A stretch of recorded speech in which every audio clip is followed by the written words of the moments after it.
सभी का स्वागत करता हूं आप सभी के अपने चैनल एसएसजीएस एजुकेशन रिसर्च सेंटर पर। आज के इस वीडियो में एसएससी जीडी कांस्टेबल एग्ज़ाम को पूर्णतः फिनिश करने वाले हैं, यानी कि पूरे सिलेबस के जो सभी टॉपिक हैं उन सभी टॉपिक को आज कंप्लीट करेंगे आज की इस वीडियो के माध्यम से। तो सबसे पहले हिंदी को लेंगे, उसके बाद पूरी सामान्य ज्ञान, फिर करंट अफेयर, फिर रीजनिंग और मैथ के टॉप लेवल के क्वेश्चंस देखेंगे। पहला सवाल आपकी स्क्रीन पर आ चुका है साथियों, और यहाँ पर मैं कहूँगा हिंदी के मैंने पूरे के पूरे 20 क्वेश्चंस लिया हूँ। और अगर आप अपने एग्ज़ाम को क्रैक करना चाहते हैं तो हिंदी के 20 सवाल में से 11 से 12 प्रश्नों में से आपको सही करना है, तब आपका बिल्कुल अच्छा परफेक्ट स्कोर जाना चाहिए। चलिए, तो क्लास आपकी स्टार्ट हो चुकी है, लास्ट तक बने रहिएगा। बोला जा रहा है कम बोलने वाले व्यक्ति को क्या बोला जाता है? अल्पभाषी बोला जाता है। आपको मालूम होना चाहिए, क्योंकि अल्प का मतलब होता है कम, और कम बोलने वाले व्यक्ति को अल्पभाषी बोला जाता है। उसके बाद देखिए नेक्स्ट नंबर का क्वेश्चन, सही वर्तनी वाले शब्द का चयन करिए। कौन सा शब्द लिखा है? जैसे कि संन्यास शब्द की अगर बात करें, संन्यास आपका ऐसे लिखा जाता है। राइट आंसर आपका ऑप्शन नंबर ए हो जाता है। अगला देखिए, बोला जा रहा है कि परंपरा से चली आ रही बात या कथा को क्या बोला जाता है? तो इसको साथियों क्या बोला जाता है? इसको तो पारंपरिक बोला जाता है। ये तो आपका आंसर ऑप्शन नंबर डी के साथ। और यहाँ पर साथियों सन्यासी की आपका बात अगर मैं करूँ पीछे वाले ऑप्शन में, तो आपका कभी कभी आपका ऐसे लिखा जाता है सन्यासी, और कभी कभी आपका ऐसे लिखा जाता है सन्यासी। तो ये आप लोग बात याद रखिएगा। अगला क्वेश्चन आपकी स्क्रीन पर बोला क्या जा रहा है कि यहाँ पर मोहर लगा दो। मोहर लगा देने का मतलब क्या होता है? तो मोहर लगाने का मतलब ये होता है साथियों पुष्टि करना। और अगर आपका आंसर ऑप्शन नंबर सी के साथ है तो बिल्कुल करेक्ट है। नेक्स्ट नंबर का क्वेश्चन, माँ रसोई घर से बच्चों के लिए खाना को पका रही हैं, अशुद्ध वंश का चयन करिए। तो मैं कहूंगा साथियों ऐसा थोड़ी ना लिखा है, यानी खाने को पका रही, गलत है। देखिए माँ रसोई घर में बच्चों के लिए खाना पका रही हैं, ये होना चाहिए। यानी कि प्रॉब्लम कहाँ पर है? अशुद्ध अंश आपका ये वाला हो जाता है। इसलिए सही जवाब जिनका ऑप्शन नंबर सी है, आंसर आपका बिल्कुल करेक्ट है भाई। बहुत बढ़िया, very good class. Next number का क्वेश्चन आपकी स्क्रीन पर दिए गए वाक्यांश में रेखांकित शब्द अंश को प्रतिस्थापित करने के लिए सबसे उपयुक्त विकल्प का चयन करिए। कह रहा है कि मैं और मेरे मित्र को हॉकी खेलने का शौक है। तो मुझे ये बताना है कि यहाँ पर ये रेखांकित अंश हो जाएगा, यानी कि मैं की जगह पर कौन शब्द आएगा? मैं और मेरे मित्रों को हॉकी खेलने का शौक है नहीं आना चाहिए था। यहाँ पर मुझे अगर आ जाता मैं और मेरे मित्रों को, या मुझे आना चाहिए था। मैं की जगह पर मुझे आना चाहिए था, इसलिए मुझे और मेरे मित्रों को हॉकी खेलने का शौक है, ये हमारा सही वाक्य हो जाता है।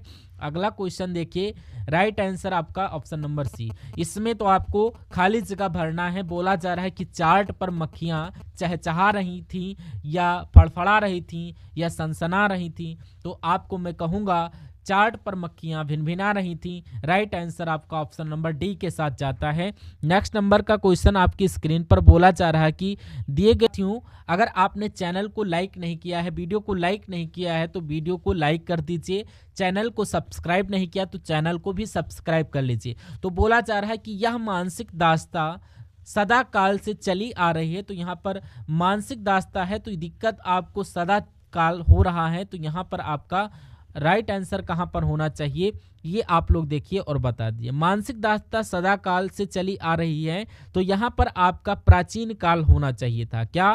प्राचीन काल से चली आ रही है। तो यहां पर right answer option number C के साथ। मैं अगला क्वेश्चन यहां पर पूछा जा रहा है साथियों कि चंचल का विलोम शब्द लिखिए। चंचल का विलोम साथियों क्या होता है? स्थिर होता है। क्या होता है साथियों? यहाँ पर चंचल का विलोम स्थिर होता है। देख लीजिए, अगर हम लोग यहाँ पर स्तब्ध शब्द की बात करूं, देखिए इसका विलोम पूछा जाए तो अस्तब्ध होता है, यानी कि आ लगा देना है, बस हमारा काम हो जाएगा। और अचेत की बात करें तो यहाँ पर इसका विलोम सचेत होता है, ये आपको मालूम होना चाहिए। चलिए अगला सवाल देखिए, आकाश में बादल छाए हुए हैं, यहाँ पर रेखांकित शब्द का पर्यायवाची नहीं है, यानी कि बादल का पर्यायवाची इसमें से कौन सा नहीं है, ये आपको बताना है। चलिए बताइए, देखिए और बताइए।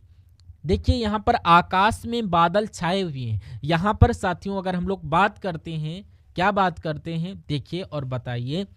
बादल की अगर बात करें साथियों, बादल को साथियों यहाँ पर मेघ कहा जाता है। क्या बोला जाता है? मेघ कहा जाता है, पयोधर कहते हैं और जलंधर भी कहते हैं, और वो आपका वाग देवी नहीं बोला जाता। अगला, क्रोध करने वाली स्त्री को क्या बोला जाता है? इसको साथियों क्या बोला जाता है? भामिनी बोला जाता है। राइट आंसर सी के साथ आपको मालूम होना चाहिए। अगर आपसे बात करूं यहाँ पर उल्टा की बात करें तो यहाँ पर दुराचारी स्त्री के लिए एक शब्द क्या होगा, तो आपको क्या बताना है? उल्टा बताना है, ये आपको मालूम होना चाहिए। और क्रोध करने वाली स्त्री को भामिनी बोला जाएगा, और मान करने वाले यानी कि जो भाई मान सम्मान देती है उसको मानिनी बोला जाता है। नेक्स्ट नंबर का क्वेश्चन साथियों, बोला जा रहा है कि निम्नलिखित में से कौन सा विलोम युग्म सही नहीं है, यानी कि सही जवाब आपको बताना है। चलिए भाई देखिए और बताइए राइट आंसर किस ऑप्शन के साथ जाना चाहिए। अगर हम बात करें यहाँ पर उद्धात का विलोम क्या होता है? विनीत होता है। ये क्वेश्चन आपके डायरेक्ट एग्जाम में पूछा जाएगा कि उद्धात का विलोम क्या होता है। ऑप्शन में विनीत होगा तो विनीत लगा देना। और ऊपरी का विलोम पूछे अधा होता है, ये भी बिल्कुल सही है। और रिजु का विलोम आपका वक्र होता है, लेकिन संशय का विलोम साथियों वो असंशय होता है। क्या? संशय का विलोम असंशय होता है। मैं कहूंगा ये थोड़ा सा गलत बन गया है, एक सेकेंड आप लोग देख लीजिए। संशय का विलोम आपका छोटा आ लग जाएगा, बाकी सब कुछ वही रहेगा। आप लोग देख लीजिए, पहला वाला विलोम युग्म गलत है। जब गलत है तो यही आपका राइट आंसर हो जाता है। अगला देखिए, कहा जा रहा है कि मंत्री जी हमारे मुख्य अतिथि थी, यानी कि यहाँ पर कहाँ पर त्रुटि लग रही। देखिए अतिथि ऐसे थोड़ी ना लिखा जाता। अतिथि तो साथियों ऐसे ता में छोटी की मात्रा, था में छोटी की मात्रा, था में, तो यहाँ पर त्रुटि ऑप्शन नंबर बी में है। अगला क्वेश्चन देखिए, आपकी स्क्रीन पर बताइए इसका राइट आंसर क्या होगा। बोला जा रहा है कि गुलाब का फूल आनंद की वस्तु होती है, तो यहाँ पर वाक्य में उस भाग को ज्ञात करें जिसमें कोई त्रुटि है। त्रुटि नहीं है तो त्रुटि कोई नहीं, यानी कि गुलाब आनंद की वस्तु होती है, नहीं होना चाहिए, यानी कि होता है, क्योंकि गुलाब एक पुल्लिंग शब्द है। कैसा है? पुल्लिंग शब्द है, तो यहाँ पर होती थोड़ी ना आएगा, होता है आएगा। यहाँ पर दिक्कत कहाँ पर है साथियों? होती है नहीं होना चाहिए, होता है होना चाहिए। गुलाब का फूल आनंद की वस्तु होता है। उसके बाद देखिए साथियों, बोला क्या जा रहा है यहाँ पर, नेक्स्ट नंबर का क्वेश्चन कह रहा है कि जो स्त्री पति के लिए मर मिटे, तो यहाँ पर उल्टा मैंने आपको बता चुका हूँ। लेकिन यहाँ पर अगर दुराचारी की बात करें या प्रतिव्रता, यानी कि जो स्त्री पति के लिए मर मिटे उसको प्रतिव्रता बोला जाता है।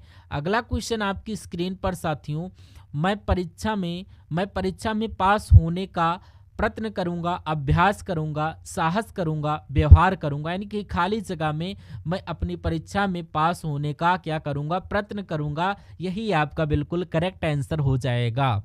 नेक्स्ट नंबर का क्वेश्चन बोला जा रहा है कि पृथ्वी का वह भाग जिसके तीन ओर पानी हो उसको साथियों क्या बोला जाता है? उसको साथियों प्रायद्वीप बोला जाता है। राइट ऑप्शन बी के साथ हो जाता है। उसके बाद क्वेश्चन है साथियों कि विनायक जो होता है किसका पर्यायवाची होता है? विनायक किसका पर्यायवाची होता है? तो ये साथियों क्वेश्चन बहुत बार पूछा जाता है। तो विनायक गणेश का पर्यायवाची हो जाता है, और उसके बाद गा से गणेश हो जाता है, और गा से गजानन भी हो जाता है, यानी कि गा से गणेश और गा से गजानन ये पर्यायवाची हो जाता है, और गा से गजनन भी होता है, और गौरी नंदन भी कहते हैं। ये भी आपको यहाँ पर मालूम होना चाहिए। और गणेश को विनायक भी बोलते हैं। ये सारे विलोम आप लोग याद रखिए। उसके बाद साथियों क्या बोला जा रहा है यहाँ पर, नेक्स्ट नंबर का क्वेश्चन आपकी स्क्रीन पर बोला जा रहा है कि विनाश का विलोम क्या हो जाएगा साथियों? तो विनाश का विलोम यहाँ पर साथियों निर्माण हो जाएगा, और अभिशाप का विलोम साथियों यहाँ पर वरदान हो जाएगा। क्या? वरदान हो जाएगा। और अगर मैं शमशान की बात करूं तो शमशान का विलोम क्या हो जाएगा साथियों? यहाँ पर जन्म स्थान हो जाएगा। क्या? जन्म स्थान हो जाएगा। और समास का विलोम अगर आपसे पूछे तो आपको क्या बता देना है? यहाँ पर आपको बता देना है व्यास, यानी कि राइट आंसर हो जाता है। नेक्स्ट नंबर का क्वेश्चन, हमें डैश देश का सम्मान करना चाहिए? हमारे देश का सम्मान करना चाहिए, अपने देश का सम्मान करना चाहिए, आपके या अपने? तो मैं कहूँगा यहाँ पर जो शब्द आएगा, हमें अपने देश का सम्मान करना चाहिए, अपने आएगा, और यही आपका बिल्कुल करेक्ट आंसर हो जाता है। हमें अपने देश का सम्मान करना चाहिए। बहुत बढ़िया, वेरी गुड क्लास। अब अगला क्वेश्चन देखिए साथियों, अब आपके जीके और जीएस और करंट अफेयर के क्वेश्चन स्टार्ट हो चुके हैं। मैं कहूँगा सभी के सभी क्वेश्चन आपके एग्जाम के लिए बहुत इंपॉर्टेंट हैं। इन सभी क्वेश्चन को आप बहुत ही केयरफुली देखिए। कह रहा क्या साथियों, भारत में हरित क्रांति को सफलतापूर्वक निष्पादित करने का श्रेय डैश को दिया जाता है। आपको मालूम होना चाहिए साथियों, यहाँ पर एम.एस. स्वामीनाथन को दिया जाता है। एक सेकंड यहाँ पर देख लीजिए साथियों, एम.एस. स्वामीनाथन को दिया जाता है, ये आपको मालूम होना चाहिए। Right answer option number C के साथ जाता है। अगला क्वेश्चन, निम्नलिखित में से किस प्रकार की भूमि पर सीढ़ीदार खेती की जाती है। तो साथियों यहाँ पर पहाड़ी भूमि जो होती है इस पर सीढ़ीदार ही तो खेती की जाएगा, जिनका आंसर ऑप्शन नंबर डी के साथ है, बिल्कुल करेक्ट है। बोला जा रहा है कि किसके बारे में यह माना गया है कि 1857 ईस्वी में ब्रिटिश के विरुद्ध षड्यंत्रकारी सन्यासियों और फकीरों का नेता था। तो मैं कहूँगा बहादुर शाह द्वितीय के बारे में कहा गया था। Right answer option number B हो जाता है। उसके बाद देखिए साथियों, बोला जा रहा 1857 के विद्रोह को अंग्रेजों ने आखिरकार कब दबाया था। तो ये साथियों कब दबाया गया था, 1859 में दबाया गया था। राइट आंसर ए के साथ हो जाता है। निम्नलिखित में से कौन सी ऑफ पोपीज नामक पुस्तक के लेखक हैं। तो इस पुस्तक के लेखक आपके एग्जाम में आएगा, पूछा जाएगा कि सी ऑफ पॉपीज नामक पुस्तक के लेखक कौन है। तो आपको अमिताभ घोष बताना है। राइट आंसर ए के साथ। उसके बाद देखिए, निम्नलिखित में से कौन सी पुस्तक मुंशी प्रेमचंद ने लिखी है। तो अगर मैं बात करूं साथियों यहाँ पर निर्मला पुस्तक की, तो निर्मला पुस्तक मुंशी प्रेमचंद के द्वारा लिखा गया था। नेक्स्ट नंबर का क्वेश्चन, निम्नलिखित में से किस पर्वतीय स्थल के नाम का अर्थ ब्रजपात स्थल है। तो मैं बात करूं अगर दार्जिलिंग, यानी कि दार्जिलिंग जो आपका पर्वत स्थल है, तो इसको ब्रजपाल स्थल भी बोला जाता है, ब्रजपात स्थल बोला जाता है। गुजरी महल कहाँ स्थित है। तो ये साथियों ग्वालियर में स्थित है। राइट आंसर वी के साथ हो जाता है। अगला क्वेश्चन आपकी स्क्रीन पर बोला जा रहा है साथियों कि मानव सभ्यता के विकास की कहानी दर्शाने वाला देश का सबसे बड़ा संग्रहालय इंदिरा गांधी मानव संग्रहालय कहाँ स्थित है। तो मैं कहूँगा साथियों यहाँ पर ये आपका भोपाल में स्थित है। राइट आंसर आपका ऑप्शन नंबर ए के साथ हो जाता है। नेक्स्ट नंबर का क्वेश्चन साथियों कि हड़प्पा युग के स्थल पर जुताई वाले क्षेत्र के प्रमाण मिले हैं। तो मैं कहूंगा साथियों यहाँ पर सही जवाब आपका कालीबंगन के साथ जाएगा, यानी कालीबंगन पर यह आपका जुताई वाले क्षेत्र के प्रमाण मिले हैं। अगला क्वेश्चन साथियों बोला जा रहा है कि डैश को आप सिंधु घाटी सभ्यता की सबसे पुरानी खोज की गई माना जाता है। तो यहाँ पर वीरण राणा को माना जाता है। राइट आंसर ए के साथ हो जाता है। अगला क्वेश्चन साथियों कहा क्या जा रहा है कि डॉक्टर बी.आर. अंबेडकर द्वारा भारतीय संविधान के किस भाग को संविधान की अनोखी विशेषता भी कहा जाता है। क्वेश्चन बहुत इंपॉर्टेंट है, ये क्वेश्चन आपके एग्जाम में आएगा। आपको इतना याद रखना है कि डॉक्टर भीमराव अंबेडकर के द्वारा भारतीय संविधान के राज्य के नीति निर्देशक सिद्धांत की अनोखी विशेषता का भी जो इनको बोला जाता है। अगला क्वेश्चन आपकी स्क्रीन पर साथियों बोला जा रहा है कि समान सिविल संहिता का वर्णन संविधान के किस अनुच्छेद में किया जाता है। तो ये साथियों अनुच्छेद 44 में वर्णित है। उसके बाद साथियों आपने देखे यहाँ पर क्या जीके जीएस के क्वेश्चन। अब आप देखोगे यहाँ पर करंट अफेयर के क्वेश्चन। क्या देखोगे, करंट अफेयर के क्वेश्चन। अब इसमें से साथियों आप लोग जीके में से कम 6 क्वेश्चंस आपने देखा है, इसमें से ये क्वेश्चन। अब करंट अफेयर के इसमें 6 क्वेश्चन होंगे। अगर आप SSDS एजुकेशन रिसर्च सेंटर पर नए विजिट कर रहे हैं तो अपने सिलेक्शन के लिए इस चैनल को सब्सक्राइब कर लीजिए। जो सब्सक्राइब जो बटन होगा उसको आप सब्सक्राइब करके बेल आइकन की जो बटन है उसको ऑल पर क्लिक कर लीजिए, ताकि हर वीडियो की नोटिफिकेशन आप तक पहुंच जाए।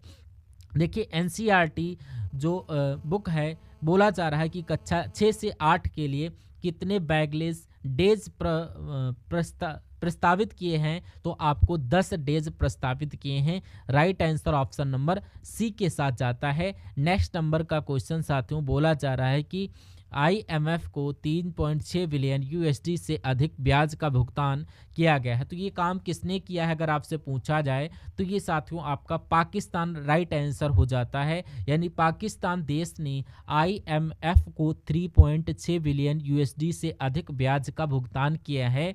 नेक्स्ट नंबर का क्वेश्चन आपकी स्क्रीन पर है। बोला जा रहा है कि किसने राज्यपालों के 52वें सम्मेलन की अध्यक्षता की है। तो यहाँ पर साथियों द्रौपदी मुर्मू ने राज्यपालों की 92वें सम्मेलन की अध्यक्षता की है। अगला क्वेश्चन आपकी स्क्रीन पर साथियों पहुंच रहा है। देखिए बोला जा रहा है कि यात्रा और एवं पर्यटन विकास सूचकांक 2024 में कौन शीर्ष पर रहा है। तो ये साथियों अमेरिका आपका शीर्ष पर रहा है। ये आपका इंपॉर्टेंट क्वेश्चन हो जाता है। उसके बाद साथियों देखिए नेक्स्ट नंबर का क्वेश्चन आपकी स्क्रीन पर बोला क्या जा रहा है। साथियों यहाँ पर राइट आंसर चूज करिए। बोला जा रहा है कहाँ अंगदान जागरूकता कार्यक्रम का आयोजन किया गया। तो ये साथियों अगर पूछा जाए तो ये आपका नई दिल्ली में किया गया है। आपसे अगर पूछा जाए तो आप लोग बता देंगे।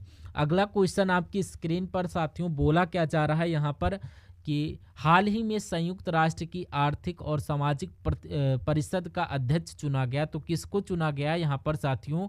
बॉब रॉय को संयुक्त राष्ट्र की आर्थिक एवं सामाजिक परिषद का अध्यक्ष चुना गया। आपको मालूम होना चाहिए साथियों। यहाँ पर नेक्स्ट क्वेश्चन आपकी स्क्रीन पर बोला जा रहा है कि NATS 2.0 का शुभारंभ किसके द्वारा किया गया। तो ये साथियों धर्मेंद्र प्रधान के द्वारा आपको जो आपके ये प्रारंभ किया गया। बहुत बढ़िया, वेरी गुड क्लास।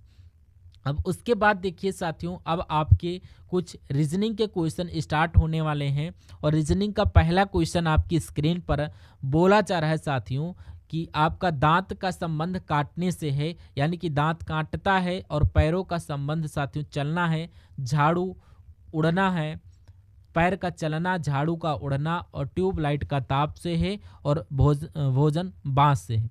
तो आपका राइट आंसर कहाँ पर जाएगा? वो ऑप्शन नंबर ए के साथ जाएगा, यानी कि पैर का संबंध चलना राइट आंसर हो जाता है। अगला क्वेश्चन साथियों बोला जा रहा है कि यहाँ पर 10 से 30 बना दिया गया है और उसी प्रकार 68 से आपका क्या बनेगा ये आपको बताना है।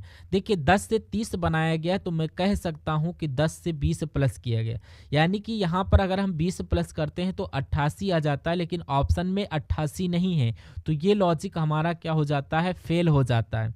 अब हम अगर यहाँ पर बात करें तो ये साथियों क्या 2 के क्यूब के आसपास है। क्या 2 के क्यूब के आसपास? अगर इसका क्यूब कराते हैं तो हमारा 8 के आसपास जाएगा और इसमें से 2 माइनस या 2 प्लस कर देंगे 10 हो जाएगा। और उसी प्रकार साथियों ये आपका 3 का क्यूब है और 3 का क्यूब जब करते हैं तो ये साथियों 27 हो जाता है।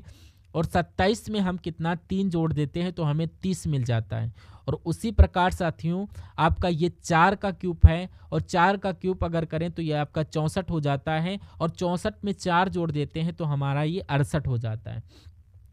1 2 3 4 तो यहाँ पर ये साथियों 5 आ जाएगा, यानी कि 5 का क्यूब साथियों यहाँ पर आपका 125 हो जाएगा।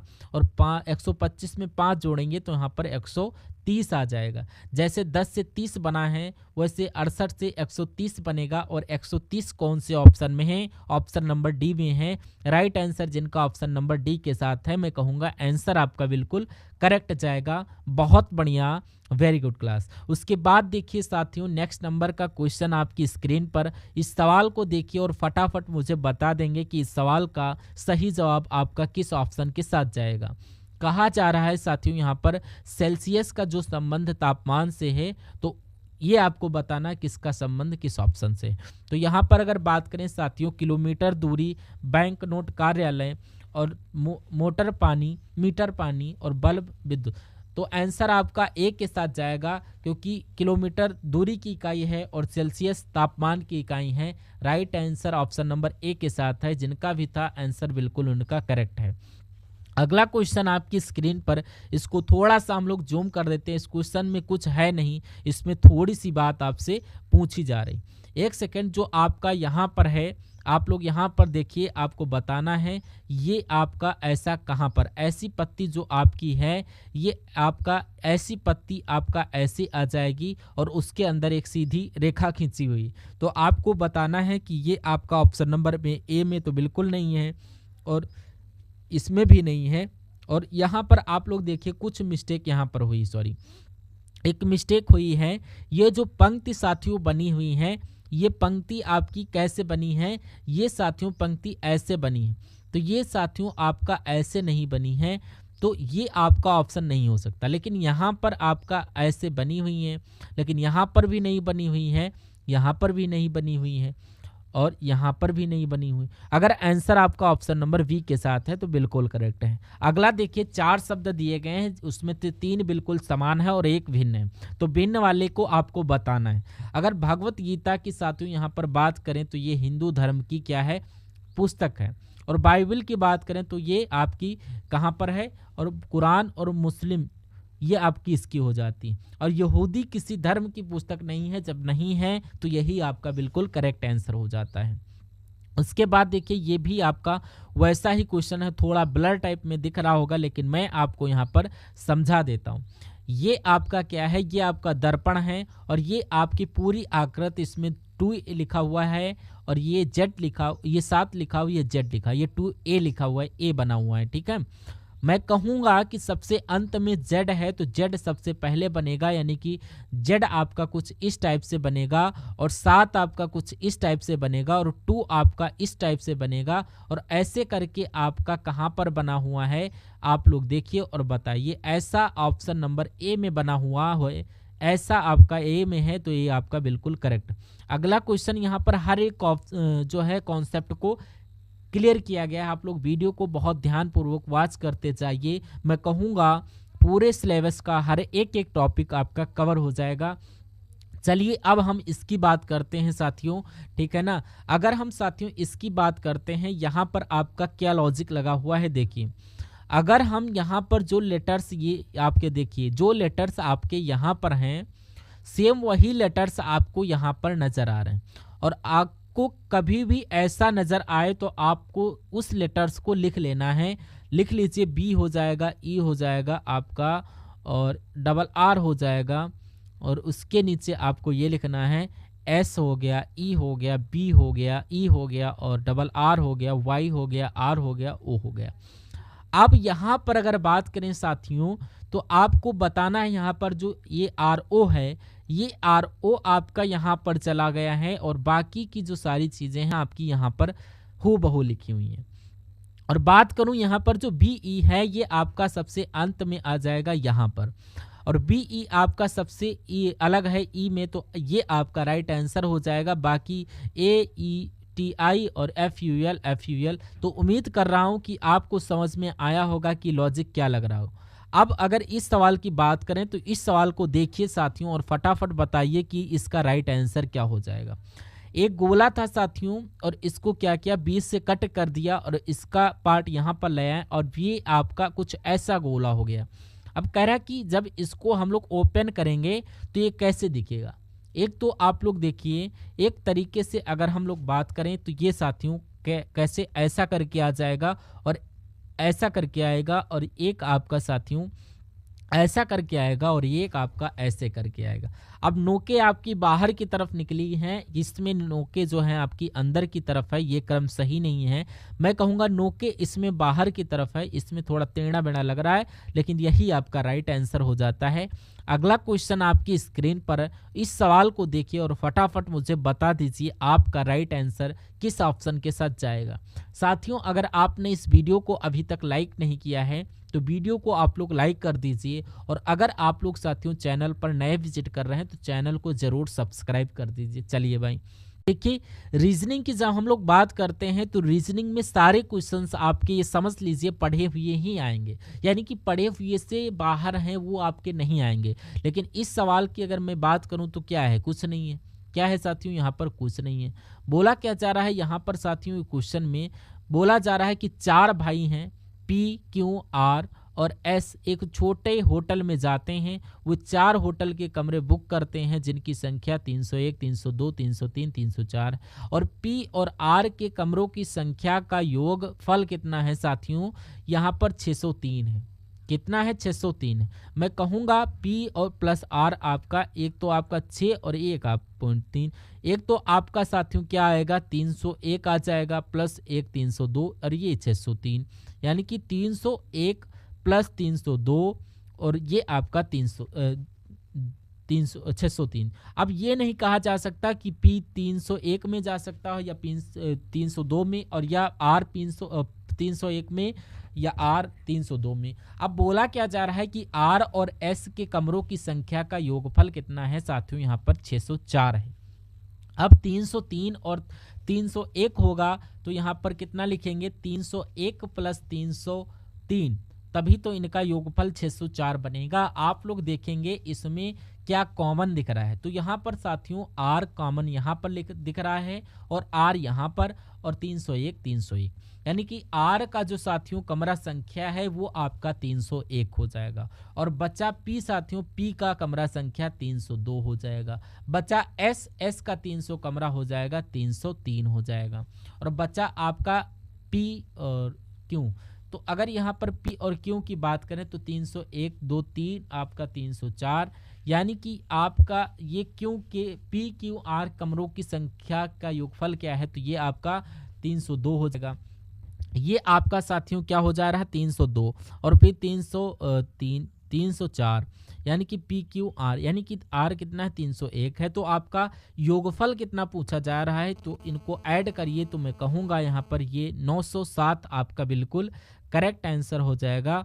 और ये आपका राइट आंसर हो जाता है। आपको प्रैक्टिस कर लेना है इसी क्लास को। यहीं पर नेक्स्ट नंबर का क्वेश्चन आपकी स्क्रीन पर साथियों बोला जा रहा है कि 4 ऑप्शन आपको अक्षर समूह आपको दिए गए हैं, 4 अक्षर समूह आपको दिए गए हैं, जिसमें से 3 किसी तरह से समान है।